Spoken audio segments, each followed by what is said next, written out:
Good afternoon, everybody. Welcome to the TraderMerlin Show. It is your Thursday edition as we get to a shortened week. We're going to have a shorter show today. Of course, I've got a presentation I need to do right after this show today. So I'll make it a little bit shorter, which means I'm not going to fool around and talk a lot. I'm going to get cut to the chase. So welcome, everybody. I know we've got a few people here that always joined on time. Some show up here a little bit late. Here's our topic du jour. We're going to talk about bond market update. Of course, I've got the great Bill Addiss joining us today from East Coast, somewhere I'm presuming. Bill, how you doing? I'm great, and I'm just south of the swamp, Washington, D.C. today. Oh, man. Boo hiss, boo hiss. I know. I got to say, though, the fireworks that are going on Capitol Hill it's entertaining. It makes for great TV watching, but I guess nothing's really changed. It absolutely does. Reality TV, there's nothing like it. I love it. I've been talking on this program quite a bit about bonds lately simply because the yields have done what we thought they were going to do. You and I worked on some self-paced video content for OTA and OTAC. And I remember you and I saying, where are bond yields going to go? They really have one direction to go, but up, and it was funny because when that happened, I think the 10-year was at 50 basis points, and then it jumped to 100 basis points, and then 125, 150, 200, and here we are, breaching 4.8 on it yesterday. Today we're coming back down just a hair, sitting about 4.7%. So give us your lay of the land on what's going on with bonds at a high level, and then we can work to some of the graphics you brought. Yeah, no, the bond market is experiencing a schizophrenia right now, and it's repricing itself. There's a number of different factors going on, but the bottom line is, it really appears that the trend for long-term rates, and I always make the distinction when we talk interest rates, we have to talk maturity, because what short-term rates do is different than long-term rates. But at the long end, we've talked about it, that inflation doesn't seem to be diminishing whatsoever. We're also coming off a month where the U.S. government, because remember we talked about it on your show, that backlog of treasuries, remember that old debt ceiling problem? Mm-hmm. Yep. And the government went about 9 months without issuing any new treasuries. So we had that backlog that had to come into the market. So we had a huge amount of supply coming in this month, and that drives prices down and yields up. And we also, quite frankly, are seeing a lot of buyers kind of not being there as much as they used to, like foreign central banks. So we got an abundance of supply, a lack of demand. Kind of easy to see why long-term rates are up. And we talked about the supply situation. And then the other reality is the market is repricing to the expectation that the Fed's job just doesn't appear to be done. Right. That inflation might be more persistent than we would like it to be, or at least the equity markets would like it to be, and the market is repricing accordingly. And as a result, though, you and I have been talking inverted yield curve, it seems like forever. Yep. The curve is a lot less inverted today than it was just a month ago. Dramatically. Here's a chart of it, guys, going back into, if you go to really September 21st, so it's not that long ago, it was inverted to the tune of almost 80 basis points. Now we're at 30. That's a 50 basis point improvement in the gap between, and this is between the 10 and the 2. I'll zoom out here so you see the bigger picture. It doesn't mean that the situation is resolved, but it means that you do have a nice trend going right now. And if we bring up that picture of the 10-year, which is right here, this is a pretty ballistic move as well. And, I've got a lot of questions regarding this one, but bottom line is they're selling more and more of this to fund the debt. Here is your federal debt. In this chart, if you are a trader, this might be the most beautiful chart you've ever seen. It's just nothing, but literally there is no drop in this. This is the most beautiful chart you'll ever see. This is debt, total federal public debt, of course, over $33 trillion. We just breached that a couple weeks ago, and what's interesting about that one, Bill, is I read a report that a couple days ago they added $256 billion worth of debt in one day. In one day. Right. I mean, we're going to be at 34 by mid-October, end of October, no doubt. Yeah, a deficit is not a theoretical discussion. It's great. It makes for great politics. But a deficit is money that has to be borrowed. Right. This is just more and more supply coming into the market. And I'm not going to try and scare people, but I've talked to you over the years about my nightmare scenario. We're kind of getting that. And my nightmare scenario is when OPEC stops selling oil in just dollars. We have governments like Saudi, Kuwait, Venezuela, all buy our bonds because they have dollars from their oil sales. Saudi's not buying our bonds because they love America. They're buying bonds because they have dollars from all their oil sales. Well, now OPEC is starting to sell oil in local currency. no longer doing it in dollars. Yeah. That's frightening to me because that means those countries will not be the traditional buyers of our bonds that they have been. Does that concern you? Number one, from the, I guess, the diminishing power of the world reserve currency, but Right. the other side of it would be as a token of aggression, right? It's kind of like the Middle East looking at the United States, going, "Well, we've been forced to take your dollars for so long. Screw you. We're going to take what we want." It's almost posturing, and to me, that's where conflicts arise. Oh, I don't disagree at all.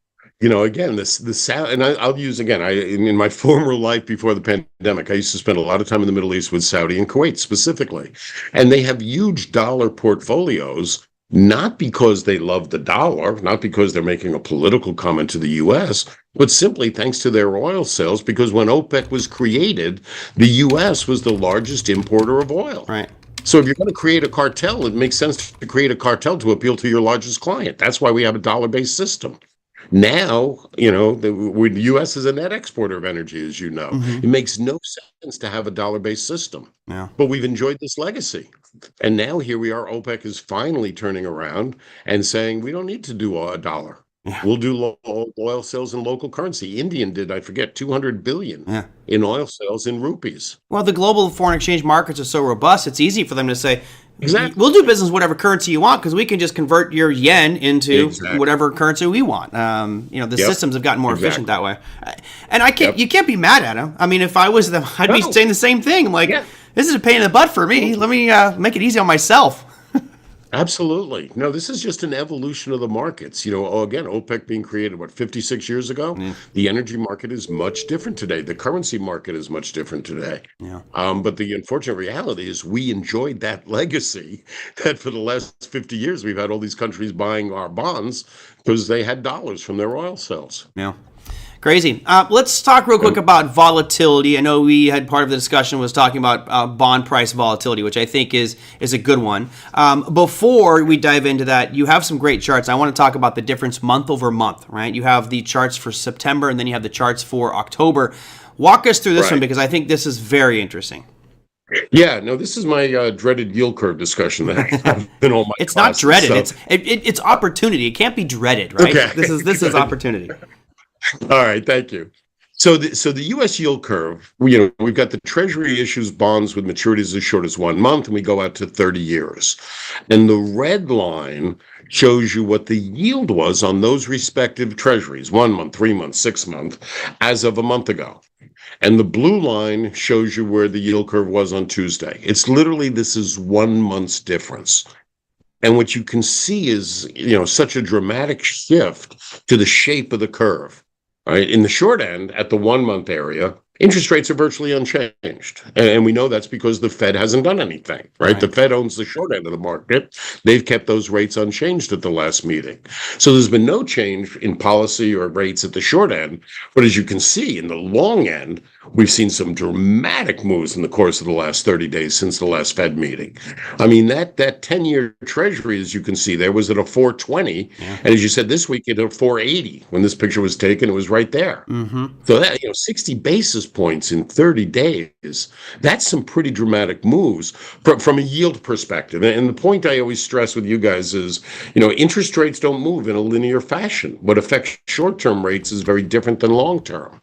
And boy, is the marketplace showing us this. Let me ask you this, just because, we see that going up, but what, from your perspective, would you say are your primary concerns? You had 50, 60 basis point increase in 30 days on the 10-year. And of course, a lot of things are anchored to that, 30-year fixed rate mortgage being the main one.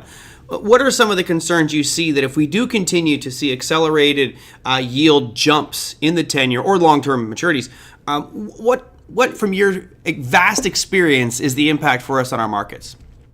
Well, obviously the equity market's not liking it. Yeah. We've got people looking at interest rates now who never had any idea what a 10-year was, who now are following it every day. Right, they're glued to it. Absolutely. Suddenly everyone's day trading the 10-year who used to be an equity trader. So the equity markets are certainly not going to like this repricing. We're also seeing some pretty good volatility in the currency market, but even in the bond market itself, talk about volatility. We had on Tuesday of this week, The 10-year Treasury opened up by 7 basis points. It finished down by 18 by the end of the day. Mm-hmm. I mean, 25 basis points in volatility in one day. It's crazy. I posted an article on LinkedIn from Bloomberg talking about this volatility. I mean, this is not your grandmother's bond market. Right. This is a degree of volatility, i.e., trading opportunity. Right. There's a degree of volatility here we just have never seen before. I'm getting tired of using the word unprecedented, but this month is historic. Literally, it's historic. Well, we've got a couple more months to go for the end of the year. You've been trading Well, that's it. a long time. So you were around in the bond markets in the 80s, and you saw, a situation where yields are rising. Now, I was listening to Bob Pisani, which I don't watch CNBC or Fox, but he came across one of my Twitter feeds, and I actually do like Bob Pisani. And he was saying, I don't know if you saw this one, but he was saying he sees the 10-year getting to 11 to 13%. And I was like, we get to 13% in the 10-year. You talk about putting brakes on the economy, guys. It could get pretty ugly. That would be real ugly. I'm curious what your thoughts are before I parlay mine on that one. But what are your thoughts at this point? Is this an 80s moment? Yeah, I think we're close to it. Yes. Oh. And we've been talking about, you and I've been talking about, the Volcker stagflation days as our point of comparison to what we're going through, right? The stagflation we had during the pandemic and coming out of the pandemic. You and I have been talking for 2 years now, 3 years, how it was Volcker-like or stagflation-like. And, maybe I'm too old to the point of view of I have a historical perspective. When I hear people saying that 5% Fed funds rate is just unprecedented, and we've never seen it that high. Just laugh about that one. If you're 30 years old, that might be the case. Yeah. You've never seen it that high. But, as you and I know, the Fed funds rate back in those days was at 18, 19%. Yeah. I love the fact that the U.S. government only has to pay 5% now to borrow money for 30 years. Now, some people are looking at that 5% and saying, my God, this is the highest rate we've seen in decades. I agree. But in 1980 or 79, in October of 1979, when the government sold a 30-year bond, they had to pay 14%. Right. That's not theoretical. It was a 14% coupon in 1979. I've got the chart. I don't have the 30 up here. I don't have the 30 up here. Sorry? But I said I don't have the 30 up on your screen. But guys, right now I do have the 10-year. And just to put that in perspective, this is what the government was borrowing money at, 15.85% back in October of 81. But of course, for some of you, like I wasn't even born back then. Fine. Were you born in 2007? Well, back then we're looking about 5.2%, and here we are back up. So it's not like it's, being around 4 or 5% isn't the end of the world. This trend has certainly been down for the past, 40 years. Just now, all of a sudden, circumstances have changed. This, I guess, cavalier attitude of we can just keep spending and spending and spending is kind of coming back to bite them. And when we look at charts like this one, which is the federal debt, public debt, I mean, this is just jaw-dropping, particularly what's happened since COVID. In that period of 3 months in 2020, we went from roughly 24 trillion to 28 trillion in just a couple of months. That is an astronomical increase. And of course, that's part of the reason we're in the situation that we're in. Yep. And I don't want to get political, but I guess I have to a little bit. It's hard to talk economics without politics these days. But we have a government shutdown again in 40 days. Yep. And we have bills to be paid. I mean, we're going to be talking about a default of U.S. Treasuries because November 30th is an interest payment date.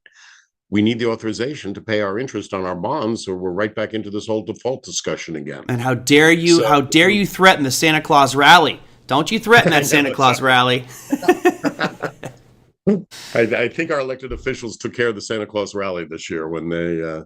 We'll see. I'm not in the woods yet. They could come do something great. Oh, of course, now I'm really being an optimist. They could do something great. Hope springs eternal, and I'll see a unicorn when I drive home tonight. That's right. John asked this question. He says, is the national debt a real problem? If the debt to GDP ratio is so critical to our country, how did the Japanese government stay afloat, even and prosper in the time when debt GDP ratio is 260%? That's a phenomenal question. No, it's a great question, John. And, just to make sure everyone's on the same wavelength in terms of what we mean here is, the U.S. government is the largest issuer of bonds, gross amount, in the world. We've got $33 trillion worth of debt out there. So you can make the argument, though, we're also the largest economy in the world. Mm-hmm. So, we should be the biggest borrower of money. So the way we measure it is not by the gross amount you sell, but what is the percentage of your debt to your GDP?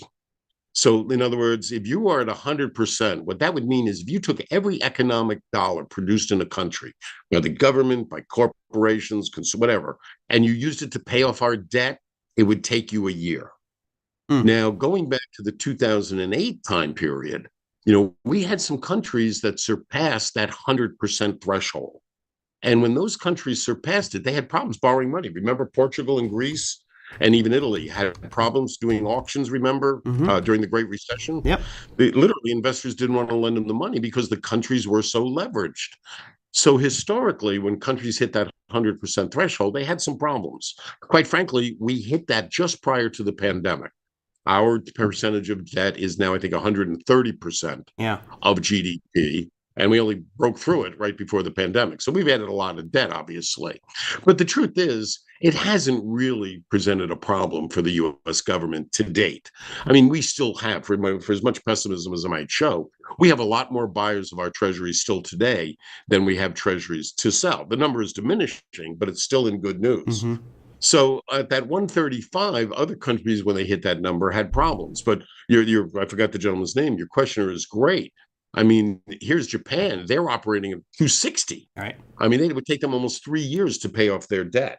But I would also point out they're having their problems, right? Japan has not come out of the recession to the pandemic recession that the rest of us have. I mean, there's Japan. They're still engaged in quantitative easing. They're still printing money Right. while the rest of the world is tapering.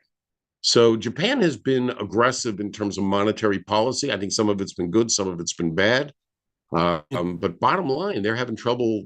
They're having an economic malaise coming out of the pandemic that the rest of the world really didn't experience. Yeah, one of the things that kind of blows my mind about Japan is just how they've kept their money so cheap, which is keeping the pedal to the metal. How weak that currency is against the U.S. dollar, particularly going back over the last decade or so. Why isn't inflation more rampant over there? That's the part I just don't understand. But That's great question. Yeah. Everybody's asking that question because, if you look at the UK's answer to their inflation problem is, well, of course we have inflation. We're an island, right. right? We had supply chain problems. We're an island. We don't have any energy. Japan's got exactly the same situation. They don't have the inflation problem.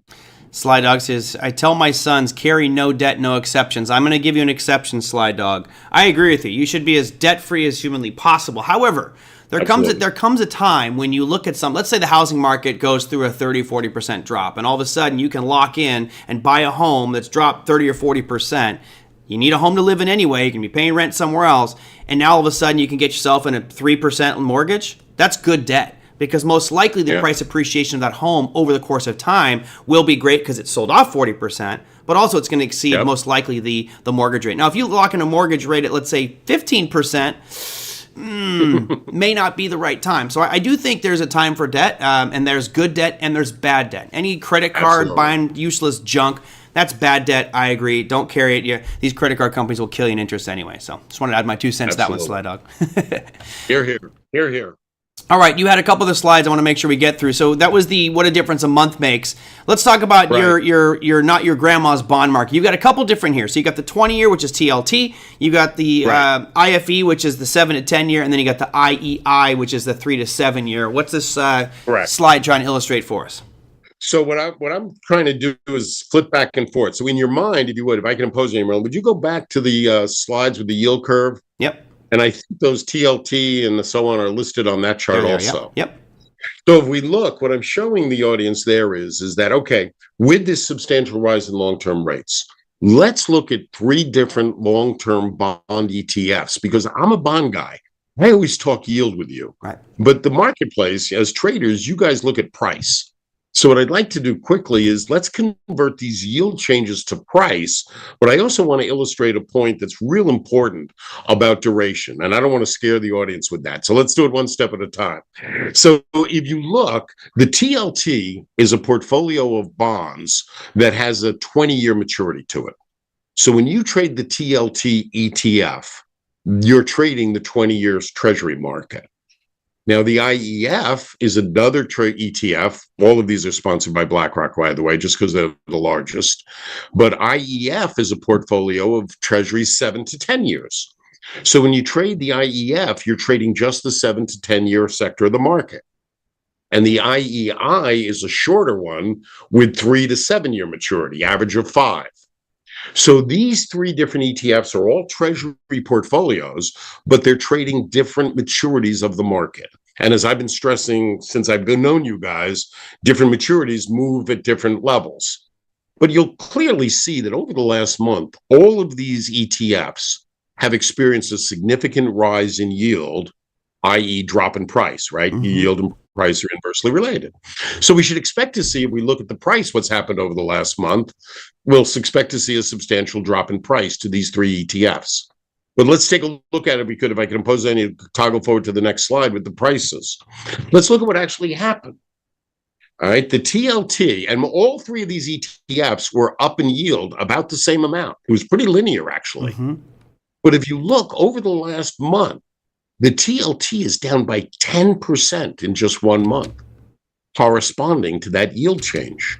1 month. Now the IE, I'm sorry. Go ahead. I'm sorry, Merlin. No, I'm just saying 1 month. And remember, I'm being extreme. Yeah. I'm hoping that my sarcasm is just flowing through the speakers right now. But remember, bonds are safe.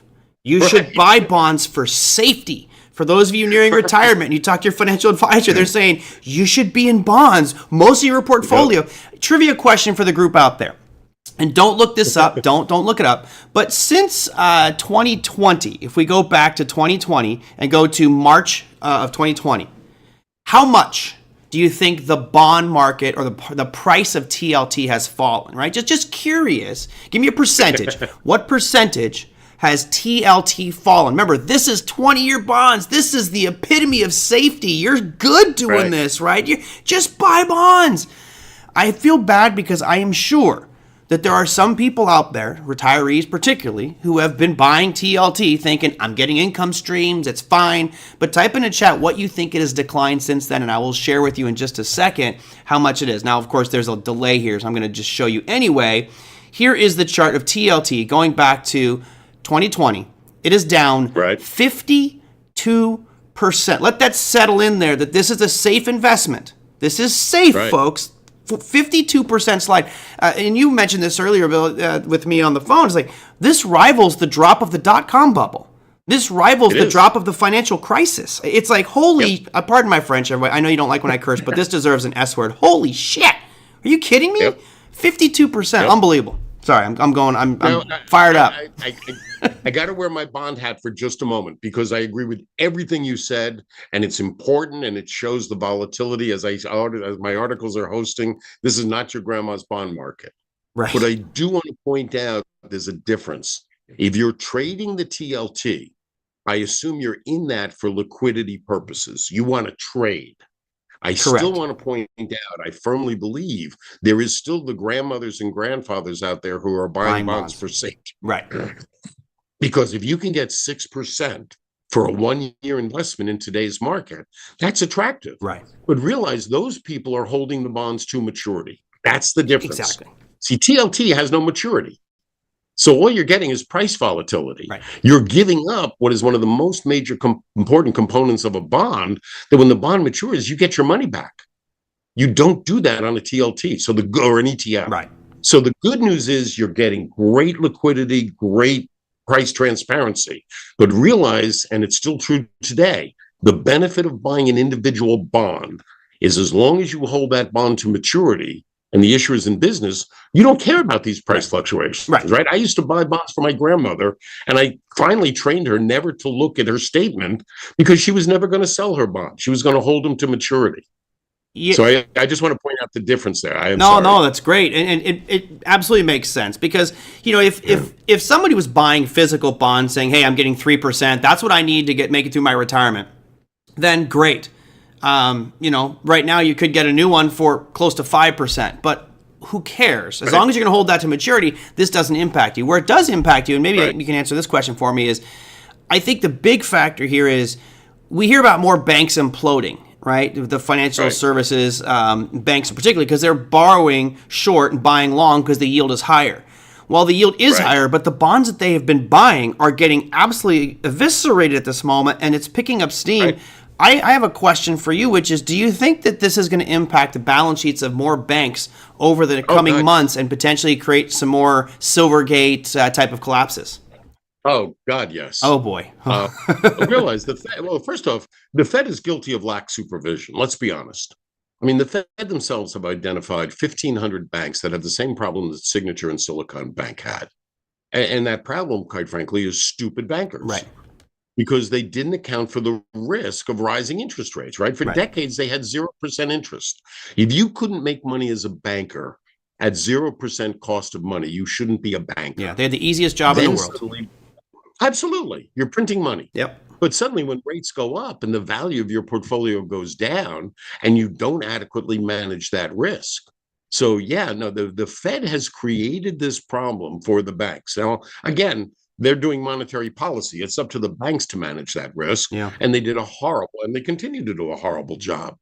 If I could put in a commercial, the credit market writer for Forbes magazine is a woman by the name of Maya Rodriguez.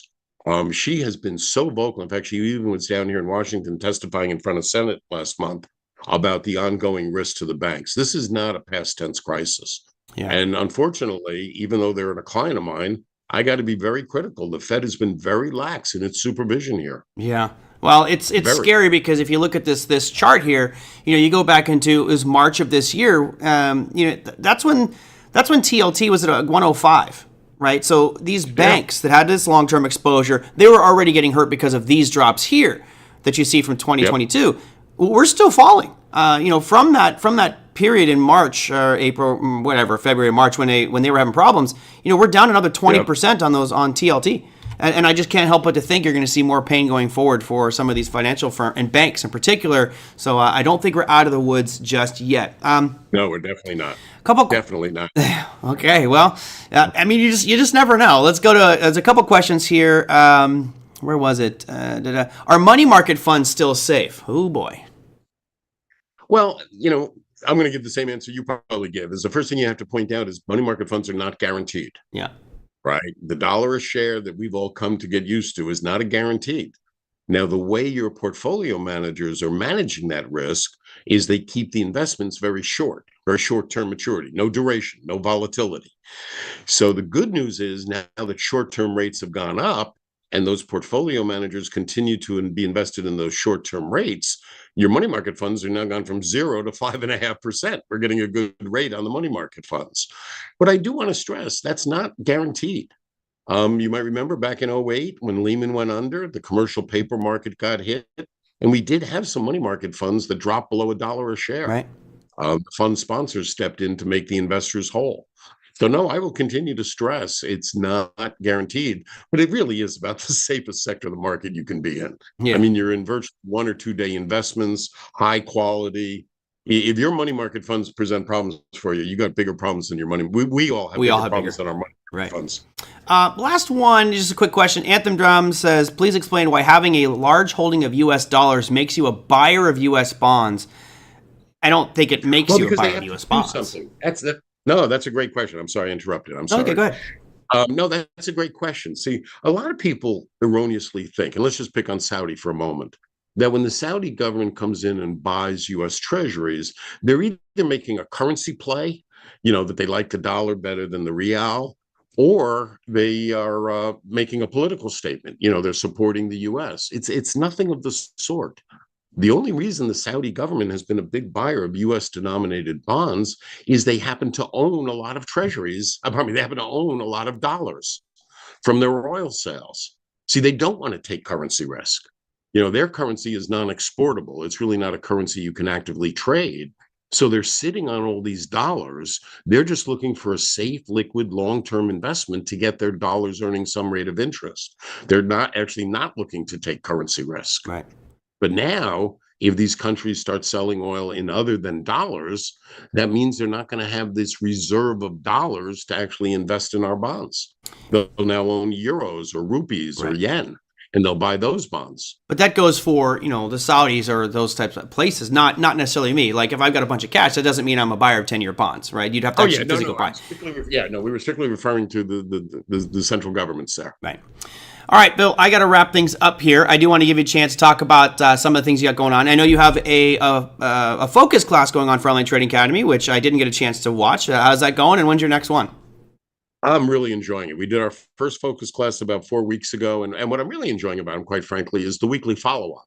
I just did an hour session with the group this afternoon. So we do the one-day class, and our next class is scheduled for January 4th, and that's the focus class on the bond market. But I'm enjoying, and I think the participants are, these weekly follow-ups where every week we have a chance to discuss what's going on in the market, and they give me homework and I give them homework about things we want to talk about the following week. I'm a fan of the application sessions as well. Those are fun. The chance to go live. Those are the application sessions. Because I do the cryptocurrency, but you got the bonds. It's like, there's always something new to talk about. And I'll be honest, this sounds kind of rude, maybe a bit condescending, but for the longest time, the bond markets were just the proverbial redheaded stepchild, like bonds, whatever, who cares? Oh, yeah. Bonds are stupid, they're dumb. Yeah. Now I feel like bonds are taking center stage in the global talk track here, and rightfully so, because I've been talking to the viewers of my program, and one of the big factors that's keeping me bearish right now is the yield. And if that keeps going, the dollar keeps rising, you're going to see more issues ahead, and issues equal opportunity if you're positioned correctly. Absolutely. For 40 years, I've been a not bond nerd. Now it's become in vogue again. Right. Fashion comes around, right? It always comes back around. Every 40 years.